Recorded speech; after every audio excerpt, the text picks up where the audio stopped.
Imagine China in the 6th century BC, not as an ancient map filled with long-bearded philosophers engaged in deep conversation, but as a primitive, chaotic, and money-scented version of Silicon Valley. Instead of ride-hailing apps or artificial intelligence, the core product every kingdom startup here was pitching was unification. The kings of that era were essentially ambitious CEOs. They stood before the common people, their reluctant board of shareholders, and presented a grand vision. Give me your young men and your bags of grain, and I will install our kingdom's operating system across the entire land. But there was one small problem. To realize that vision, they needed a massive amount of capital that no Series A, B, or C funding round could ever hope to sustain. At the beginning of the spring and autumn period, war was like a luxury aristocratic sport. The talented elites went to battle in shiny chariots, following rigid rules of honor as if they were playing a game of golf. But by Sun Tzu's time, the game had changed completely. The fight for fun, fight for honor model had been replaced by a fight to consume one another model. And as the scale increased, the price tag began to skyrocket faster than a summer electricity bill. In the past, war was a game for the upper class. You only needed a few fancy chariots and a group of nobles who knew how to swing a sword. But then the kingdoms realized, hey, if we give 10,000 peasants a spear each, we can crush those few expensive chariots. Thus, the business model pivot began. From a niche product, chariots, war became a mass market product, large-scale infantry. This was exactly when the true financial disaster started. Do you know how different the cost of feeding 10,000 troops is compared to maintaining 10 chariots? It is a leap from the cost of a tea party to the cost of hosting the World Cup. Every soldier was not just a gunman or spearman, they were a consumption unit. They needed clothes, corporate uniforms, weapons, work equipment, and most importantly, they needed to eat. 10,000 mouths eating 3 meals a day while producing absolutely zero grains for the GDP is the perfect definition of burning capital. Don't think that sending an army to battle is just about picking up a sword and going. Behind every single soldier is a miles-long supply chain that would give any modern logistics expert a massive migraine. To keep a legion moving, the CEO king needed to hire a giant team of subcontractors. Blacksmiths responsible for hardware maintenance, broken swords need cash immediately, and carpenters for transport wagons. Mobile repair fees are anything but cheap. You also had chefs and porters ensuring energy for the system, and tailors and shoemakers because you cannot unify the world with torn shoes and loose armor. All these people did not work out of pure patriotism. They needed their salaries to go cha-ching every month. The national treasury was like a leaky bucket where farmers' taxes flowed in and immediately vanished into the bottomless pit of the war machine. When a king launched a campaign, he was borrowing against the future.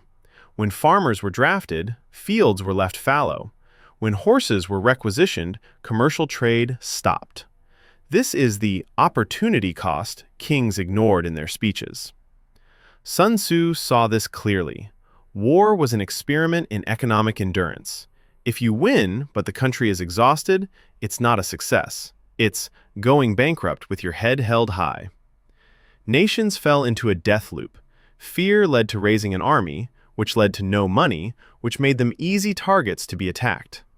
It was a cycle where kingdoms poured money into weapons only to realize they had a powerful army, but no money for dinner. Amidst CEOs wasting money, Sun Tzu appeared not as a warmonger, but as a man holding a balance sheet. He crunched the numbers. Bushels of grain per mile, gold per broken wagon. He understood a campaign lasting a few months could wipe a small state off the financial map, and a year could cause an empire to collapse from within. Sun Tzu's message to kings was steely. You are running a cash-burning startup. If you don't change your mindset from winning at all costs to winning through efficiency, you will end up as the most self-respecting winners in the poorhouse. If you imagine Sun Tzu as a mystical sage sitting under a pine tree contemplating the universe, I'm sorry, but you're dead wrong. Instead, imagine him as a chief risk officer, CRO, hired to save a conglomerate on the brink of bankruptcy. When Sun Tzu looked at how kingdoms of that era deployed their armies for head-to-head duels, he didn't see glory. He saw a massive pile of non-performing loans, NPLs, growing out of control. He would walk into the palace, look at the kings excitedly pointing at maps, and exclaim, "The way you're fighting is unsustainable. Your business model has a systemic failure." While other generals were busy discussing how to take the most heads, Sun Tzu was preoccupied with opportunity cost. To him, every time a sword was drawn, the nation incurred an extremely high transaction fee. In the ancient world, what did kings fear most? Assassination? Losing the throne? Perhaps, but Sun Tzu taught them to fear something far more terrifying: financial imbalance. In Sun Tzu's eyes, the enemy army was merely a market competitor. But the real killer was the invoice you generated for your own army. He was the first to point out that you can win every battle on the field, but still lose everything at the capital if the treasury collapses. Think about it. You capture a city, but the cost of the siege is 10 times the value of the gold found inside. In business, that's called a net loss. Sun Tzu was the first to apply net profit thinking to warfare. He declared, "Winning at the cost of destroying your own nation is worse than not winning at all." The most important sentence in his book isn't about fire tactics or ambushes, but a warning about survival. And in those days, survival meant having enough cash flow to maintain the state machinery. Most kings of the Warring States period viewed soldiers as mere statistics, or worse, disposable items. But to Sun Tzu, every soldier was a unit of human capital that had been extremely expensive to invest in. To get a soldier onto the battlefield, the state had to raise him since childhood on grain, long-term capital investment, equip him with armor and weapons, fixed asset costs, train him, training and development costs, and now pay him to stand there, operating expenses. If you burned 100,000 troops in a battle just for personal honor, Sun Tzu would view that as a severe case of national asset sabotage. He equated wasting soldiers' lives to a CEO burning down the entire factory just to get some publicity. This is why he was obsessed with winning with minimum losses. It wasn't because he was overly kind-hearted, but because he was a brilliant financial manager. He wanted to preserve capital so it could be reinvested in future campaigns. Sun Tzu spent his life teaching people how to restrain war to make it as cheap as possible. It might sound a bit stingy for a general, but it was the pinnacle of wisdom. He set out incredibly strict risk management rules. Rule 1. If you aren't certain to win, make a profit, don't invest, don't fight. Rule 2.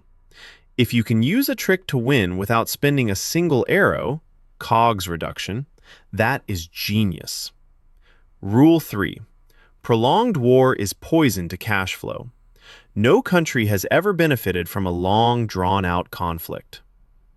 For Sun Tzu, a great general wasn't the one who returned home covered in scars with thousands of enemy heads. The best general was the one who came home with an intact army and a treasury still full enough to pay out a 13th month salary bonus to the soldiers. Sun Tzu looked at generals who liked to go all in on high-risk gambles with utter contempt. He called that a financial crime. Betting the nation's destiny on an emotional whim is the ultimate taboo in risk management. He realized that in the intoxication of victory, people easily forget their debts. But Sun Tzu was always sober.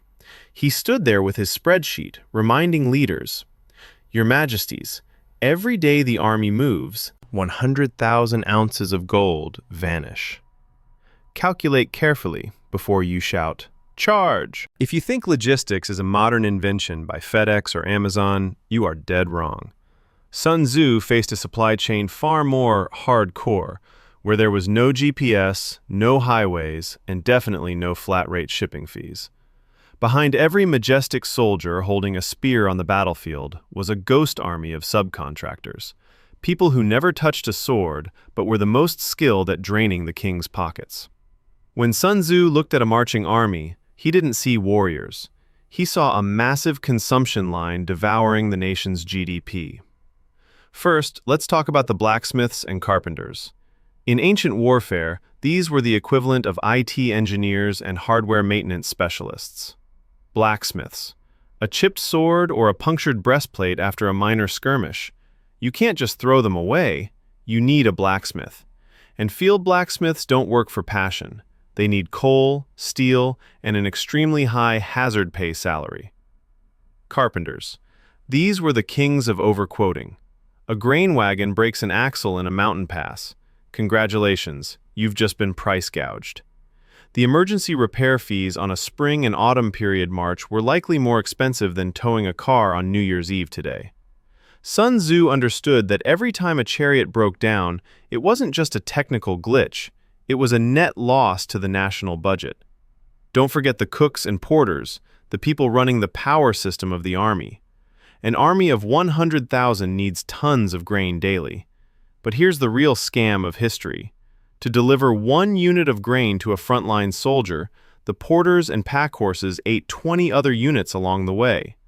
Sun Tzu calculated this figure with brutal precision. It's like ordering a $2 bowl of noodles but paying $40 in service and delivery fees. The kitchen staff were no different. To maintain campfires and cook for tens of thousands, they needed firewood, water, and salt. Items that seem cheap, but when multiplied by massive scales and long distances, became dancing numbers that made CEO kings dizzy. Want to unify the world? Great, but talk to the tailors and shoemakers first. Soldiers marched thousands of miles through mud, thorns, and rocks.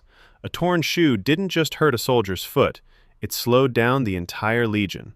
And in Sun Tzu's dictionary, slow means expensive. Maintaining uniforms, leather armor, and footwear was history's worst fast fashion project.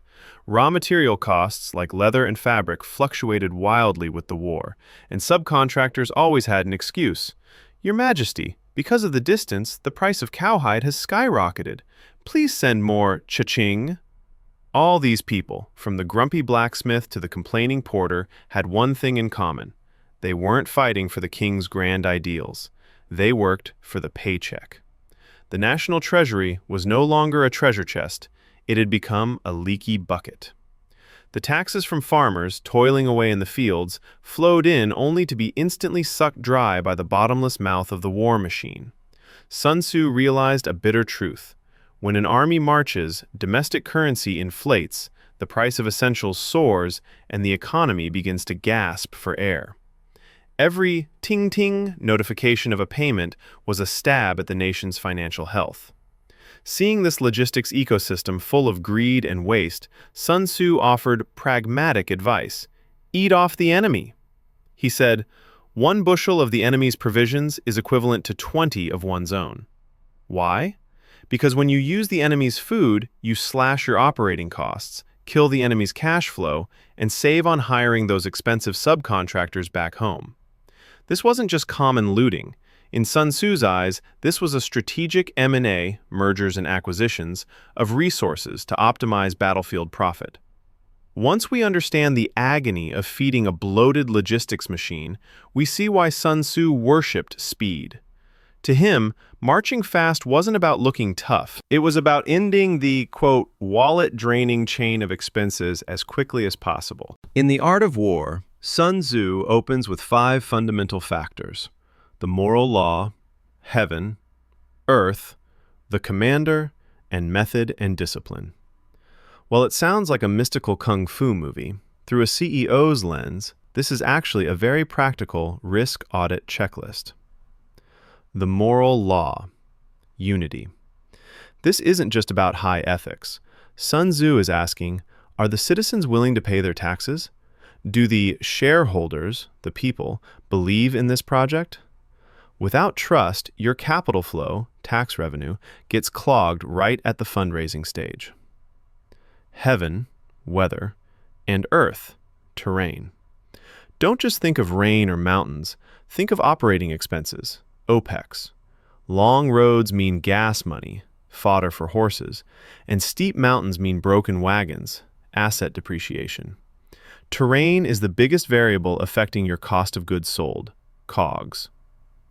The commander, leadership. A great general isn't the most aggressive fighter, but the one who spends most wisely. A prodigal general is one who burns the nation's resources on meaningless battles. Method and discipline. Systems. This is the management machinery. Is the accounting system transparent? Is food distribution plagued by corruption? A loose administrative system leaks resources faster than an enemy attack.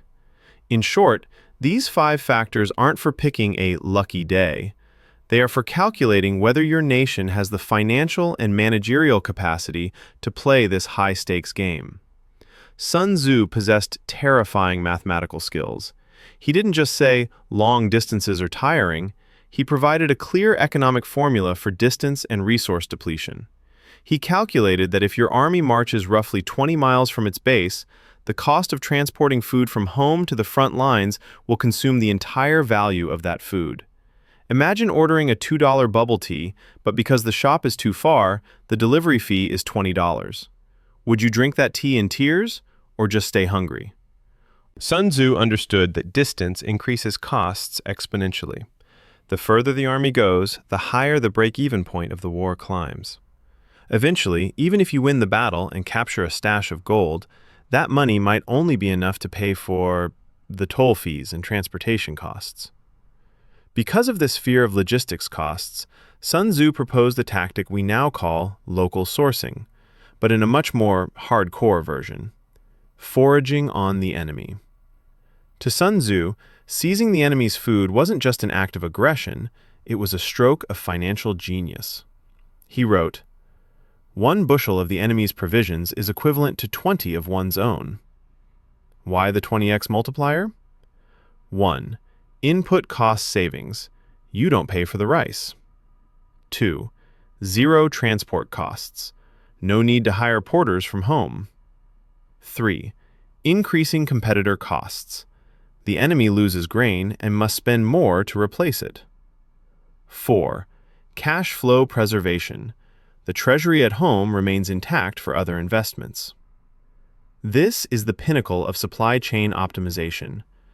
While other generals waited for supply convoys, which were often ambushed or rotted, Sun Tzu's army viewed the enemy's granary as their own supermarket. In the ancient West, people valued brave bayonet thrusts and warrior spirit. Sun Tzu flipped this. He declared, "Logistics is strategy. If you have no food, your soldiers will job hop, desert, immediately. If you have no money for blacksmiths, your weapons become scrap metal. A brilliant strategy without a solid financial forecast is just a pipe dream." Sun Tzu taught leaders, before drawing grand attack arrows on the map, draw a cash flow diagram and the route of the supply wagons. War, ultimately, is a contest of wallet endurance. Whoever still has money to buy bread for their soldiers at the end wins. Once the bag of rice problem is mastered, Sun Tzu moves to the final step: how to end the game quickly before the wallet is completely empty. World history is a giant graveyard of nations that were incredibly powerful militarily, but absolutely terrible at mathematics. If Sun Tzu were alive today, he would surely sigh in disbelief at the failures of modern superpowers. The Soviet Union in Afghanistan. The Soviet military didn't lack tanks or aircraft. What they lacked was a financial exit strategy. They were dragged into a decade-long war of attrition where the operating costs of the military machine ate through an already crumbling economy. The U.S. in Vietnam. This is a classic example of miscalculating opportunity cost. When you pour billions of dollars into a war halfway around the world without achieving rapid results, your cash flow eventually starts to protest. These conflicts didn't fail because the soldiers lacked bravery. They failed because the economic models behind them collapsed. As Sun Tzu said, there is no instance of a nation benefiting from prolonged warfare. This isn't moral advice, it's an immutable economic law. Why are nations today obsessed with cyber warfare? The answer is laughably simple. Because it's cheap. Compare this. To build and operate an aircraft carrier, you need billions of dollars, tens of thousands of personnel, and a massive logistics supply chain, the very thing Sun Tzu hated. But to crash an opponent's power grid or banking system, you only need a team of talented hackers, a few high-performance computers, and a lot of coffee. This is the modern embodiment of subduing the enemy without fighting. Sun Tzu would smile with satisfaction at a cyber attack, as it maximizes damage to the opponent while your CAPEX, capital expenditure, and OPEX, operating expense, remain near zero. Economic sanctions are Sun Tzu's way of hitting the stomach without wasting a single bullet. Instead of sending troops to seize granaries, you simply freeze their bank accounts and cut off their supply chains.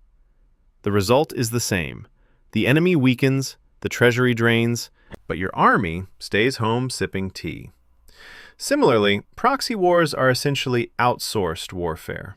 Why burn your own cash and troops when you can sponsor another group to do it? You provide the capital, weapons, money. They provide the labor. This is how superpowers maintain influence while keeping their balance sheets in the safe zone. The deepest lesson Sun Tzu left for the modern world is this. National strength is not measured by how many missiles you have or how hard you can punch. Real power lies in liquidity and economic resilience.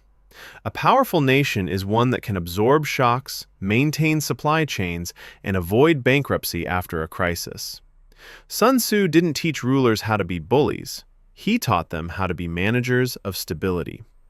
To him, the nation that knows when to cut its losses and stop is the one that survives the longest. Ultimately, Sun Tzu's genius lay in his refusal to separate economics from power. He understood that war is the most expensive policy decision a nation can make.